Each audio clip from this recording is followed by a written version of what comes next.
Поросенок Петр, который угнал трактор и свалил из Рашки, один из самых известных российских мемов.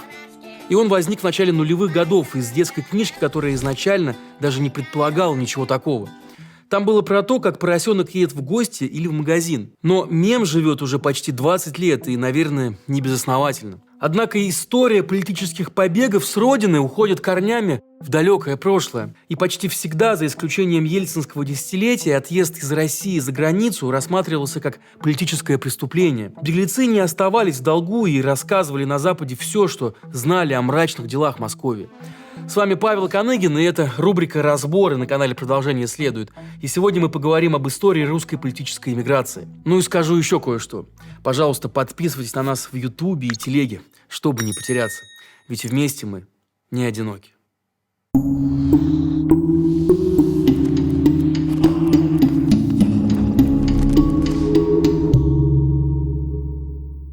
В средневековой Руси у бояр было так называемое право отъезда. Оно означало, что человек из окружения одного князя мог покинуть его и поехать служить другому князю. И более того, как правило, он сохранял за собой даже имения, оставшиеся на территории бывшего сюзерена. Разумеется, случались подобные отъезды довольно нечасто, обычно вследствие какого-то там серьезного конфликта. И тем не менее, само существование такого права гарантировало боярству некоторую политическую самостоятельность. И это был формат договорных отношений между князем и его подданными. И напоминал он чем-то даже вот эту самую европейскую феодальную систему, где у каждого вассала по отношению к своему господину были не только обязанности, но и права. Но московское княжество, а потом и царство, когда оно вышло на историческую сцену, стало менять правила игры. Вольности в нем не приветствовались, а все подданные от первого боярина до последнего крестьянина были для московского царя в равной степени холопами. Поэтому никаких договорных отношений с ними быть не могло, а отъезд к соседнему князю стал рассматриваться не иначе, как предательство. Причем не только к враждебному князю, но и к дружественному. А скоро уже и даже соседних князей не осталось, поскольку все их земли были захвачены Москвой, и отъезжать стало просто некому. Альтернативой Москвы осталась только Литва.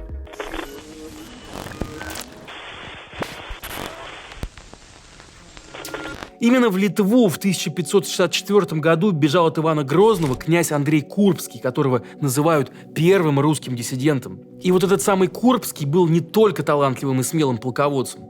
В начале царствования Грозного князь входил в его ближайшее окружение, так называемую избранную Раду, которая подготовила и провела даже прогрессивные реформы.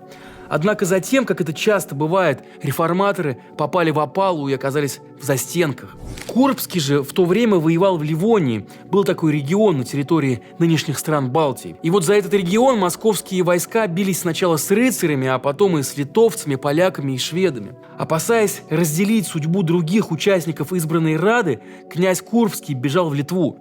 И там ему были очень рады. И он вновь принял участие в войне, но теперь уже на другой стороне, а остаток своей жизни провел в пожалованном ему королем Литвы имении. Однако известен Курбский не этим, а своей перепиской с Грозным, которая завязалась уже после бегства князя. В ней Курбский упрекает царя, что тот перестал доверять боярам и превратился в деспота. Царь же отвечает, что да, так и есть, но это хорошо и правильно. Довольно любопытное чтение, очень вам рекомендую. В числе других политэмигрантов, бежавших из Москвы в Литву, был, например, и первый официальный русский книгопечатник Иван Федоров, который, по его собственным словам, вынужден был уехать из-за преследований со стороны царских слуг и их духовенства. Надо сказать, что по нынешним меркам книгопечатник Федоров – это такой айтишник и стартапер, которому, к сожалению, не нашлось места в нынешней России. Для тех, кто сейчас смотрит в сторону получения ВНЖ в Европе, рекомендую all-in-one платформу для иммигрантов Мигрант. Даже сейчас можно самостоятельно и без переплат помогаторам иммигрировать в Западную Европу.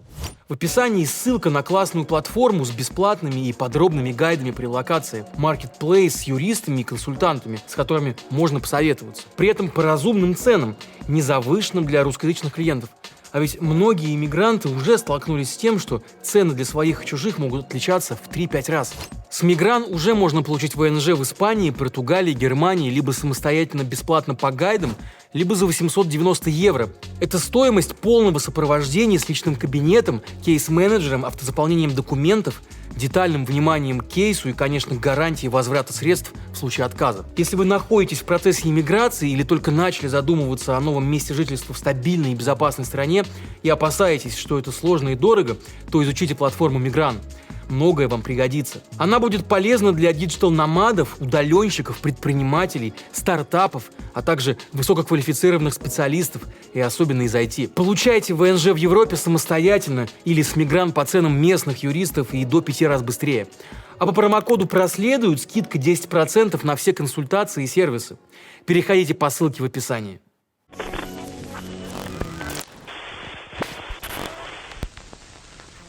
Следующую волну исхода диссидентов мы наблюдаем уже через 100 лет, в 17 веке. Это были старообрядцы, отказавшиеся признать реформы патриарха Никона и подвергавшиеся за это гонениям. Бежали они, понятно, не на католический Запад, а на север страны.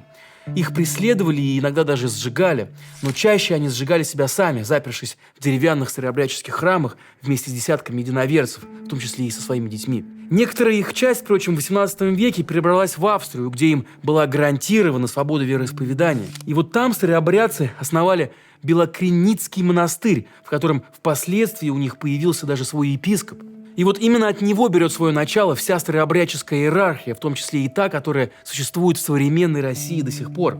В общем, получается, что самая консервативная православная церковь сегодня существует лишь благодаря тому, что некоторые ее последователи вовремя свалили из богохранимой России на бездуховный Запад.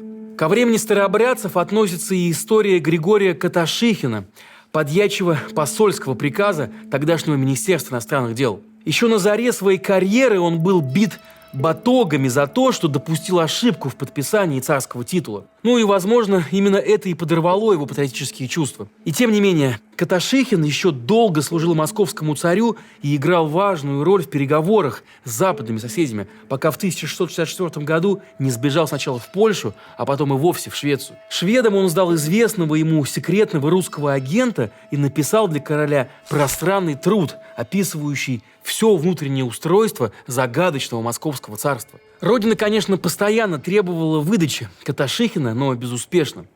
Но кончил он, однако, очень плохо. Зарезал в пьяной драке хозяина дома, в котором жил, и был за это казнен. А книжка у него получилась, правда, очень хорошая. Тоже рекомендую. Царевича Алексея, сына Петра, наши учебники рисуют сторонником московской старины и противником европейского курса отца. Однако удрал он от папеньки именно в Европу, а конкретно в Австрию. Потом, правда, русские посланники уговорили царевича вернуться, и кончилось все тем, что он умер в Петропавловской крепости Петербурга. Но настоящий массовый характер бегства за границу по политическим мотивам приняло именно во второй половине XIX века. И вот, с одной стороны, в Европе после многочисленных революций народ вроде стал вольнодумнее, а с другой стороны, в России общество тоже эволюционировало, число думающих людей росло. Но вот думать по-прежнему было опасно.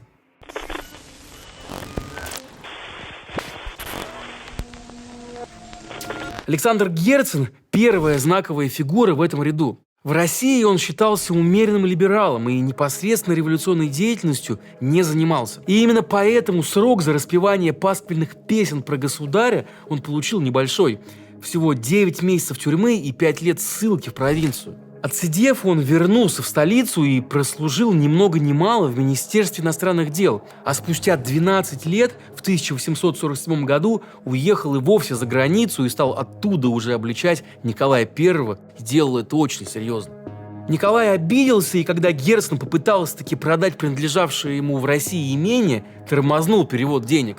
Ну, тогда Александр Иванович пошел к банкиру Ротшильду и продал ему право требования этих средств. И вот послать Ротшильда Николай уже не смог, поскольку сам искал западное финансирование. Эту историю в своей книге «Былое и думы» Герцен написал в главе «Император Джемс Ротшильд и банкир Николай Романов». Потом Герцен стал издавать журнал «Колокол», и это было единственное неподцензурное издание о жизни в России, поэтому оно имело очень большой успех. Были налажены даже нелегальные каналы поставок этого журнала в страну. По дороге он дорожал в несколько раз. Колокол читали при дворе и даже лично Александр II, взошедший на престол после смерти Николая I. Иногда во время докладов министров император саркастически замечал, что уже прочитал это у Герцена. Недостатка в анонимных информаторах у Колокола не было. Пару раз ему сливали даже общий имперский бюджет. Однако времена менялись, и вот Александр II начал либеральные реформы, и общество стало немного посвободнее. И нелегальное издание такого рода уже не было так сильно востребовано. И вот теперь, чтобы оставаться на месте, нужно было бежать еще быстрее. Нужно уже было призывать не к конституционным реформам, как делал Герцен, а к террору. Но этого Герцен делать вовсе не хотел, и звезда его постепенно закатилась. Именно с либеральных времен Александра II в России завелась и так и не проходила до самого 18 года мода на революционную деятельность. Поэтому политическая миграция стала весьма популярным занятием. Считается, что с момента выхода первого колокола и до революции 17 года в Европе издавалось около 300 русскоязычных революционных газет и действовало более сотни политических партий. Понятно, что руководство всеми нелегальными партиями тоже осуществлялось именно из-за границы, куда перебрались их лидеры. Правда, в начале 17 века и в самой России существовало множество нелегальных партий на любой вкус. От социалистов и либералов до черносотенцев. Поэтому в эмиграции оказывались лишь самые бескомпромиссные революционеры. «Душой я с вами на каторге в Сибири, а телом здесь, в гостинице в Цюрихе», писал своим товарищам Владимир Ленин. Хорошая цитата, жаль только не настоящая. Не писал Ленин ничего такого на самом деле.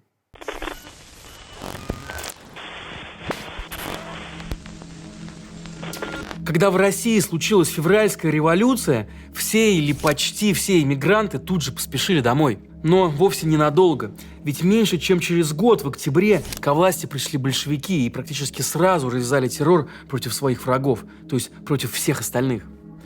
Правда, бежали от большевиков не только за границу, но и в Южную Россию, на Дон и в регионы, которые еще несколько лет контролировались белыми. А уже оттуда в 1920-х годах вместе с эвакуировавшимися войсками навсегда покидали Россию, отправляясь на пароходах в Константинополь, ныне Стамбул. С 1922 года побег за границу стал в Советской России уголовным преступлением, и за него полагался расстрел с конфискацией имущества. Тем не менее, в том же 1922 году большевики сделали исключение из этого правила. По собственной инициативе они выслали из страны на нескольких пароходах более 200 представителей интеллигенции. Они вошли в историю под названием «философские пароходы», поскольку в вынужденную миграцию отправлялись и многие видные российские философы. Мы этих людей выслали потому, что расстрелять их не было повода, а терпеть было невозможно, открыто заявил по этому поводу Лев Троцкий. Высланным, конечно, сильно повезло, вряд ли ведь большинство из них сумели бы пережить сталинские репрессии. Троцкого, кстати, тоже выслали через 6 лет, но на этом гуманизм советской власти закончился. Побоявшись убивать Троцкого сразу, Сталин смог достать его только в 1940 году, и то в Мексике. Да, у НКВД были специальные агенты, которые охотились за уехавшими вольнодумцами по всему миру. При этом одновременно Сталин пытался вернуть в СССР и уехавших деятелей культуры, что должно было поднять престиж страны Советов в Европе. Например, он добился даже возвращения Максима Горького, который изначально критиковал большевиков. В 1921 году Горький уехал из Советского Союза и обосновался, и жил на вилле в Италии. Все возвратившиеся попадали в золотую клетку, их осыпали наградами, но творить они могли только в правильном направлении. Правда, и золотая клетка доставалась вовсе не всем. Вернувшаяся из Франции Марина Цветаева, например, повесилась после ареста мужа и дочери. Эмигрировать из Советского Союза было практически невозможно. Если кого и выпускали по необходимости, то в заложниках оставались их семьи. Например, личный секретарь Сталина Борис Бажанов, задумавший бежать из СССР, пытался организовать командировку за границу одновременно и себе, и своей возлюбленной. Но двоих одновременно не выпускали, и ему пришлось выбирать между любовью и свободой. И он выбрал последнее и издал за границей прекрасные мемуары. Тоже очень рекомендую почитать.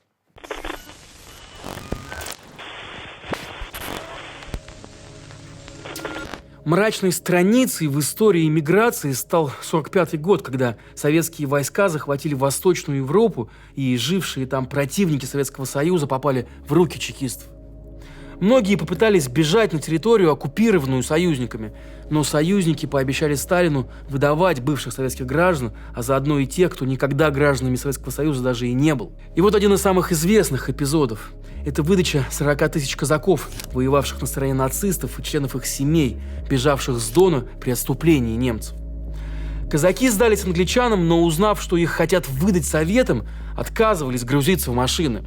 Но союзники загоняли их штыками и пулеметами. В эмигрантской среде это событие стало известно как бойня в Лиенце или Великое предательство.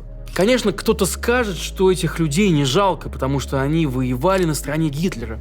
Однако законы войны защищают права солдат, сдавшихся в плен. Их нельзя наказывать, если только они не совершали военных преступлений. Выданные же союзниками казаки были отправлены в лагеря, а их командиры и вовсе казнены за измену родине. Хотя большинство из них советскими гражданами никогда вовсе даже и не были.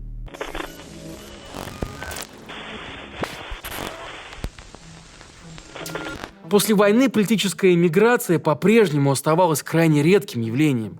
Хотя с середины 60-х годов был разрешен выезд из страны по приглашению родственников. И многие так уезжали в основном в направлении Израиля, но массовой эмиграции тогда не наблюдалось. Оставить родину удавалось лишь перебежчикам, то есть перешедшим на другую сторону советским шпионам и так называемым невозвращенцам. Это были люди, легально выехавшие из СССР и отказавшиеся возвращаться. И вот таким образом за границей оставались некоторые деятели культуры и даже помощник генсека ООН Аркадий Шевченко. Хотя, опять же, от некоторых сограждан Родина сама отказывалась в добровольном порядке. Например, в 1974 году был лишен гражданства и выслан за границу писатель Александр Солженицын. Поводом стала публикация за границей его книги «Архипелаг ГУЛАГ». Часть руководителей КПСС хотела посадить писателя, но сажать лауреата Нобелевской премии в вегетарианские и брежневские времена было уже чересчур.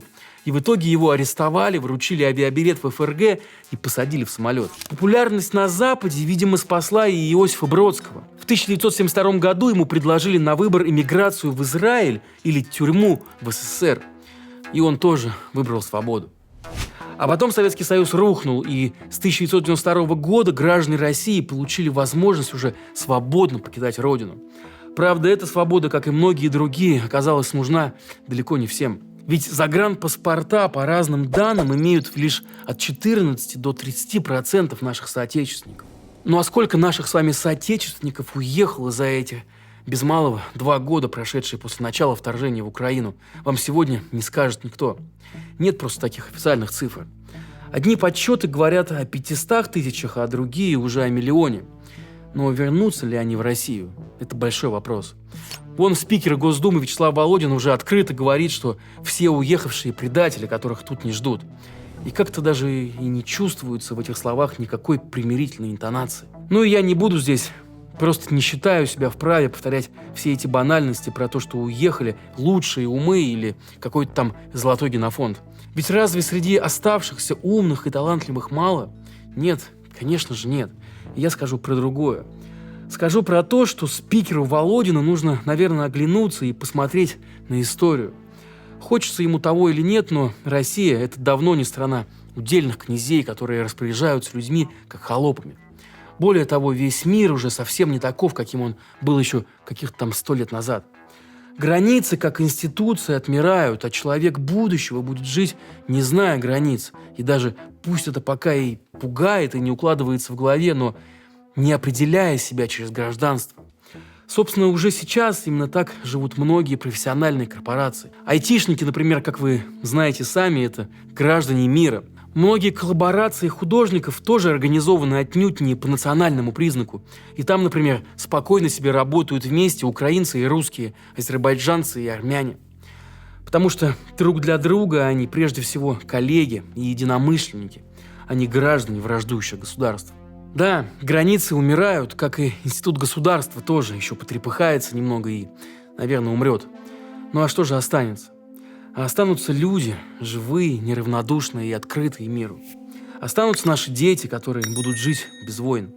И для которых, конечно, продолжение следует.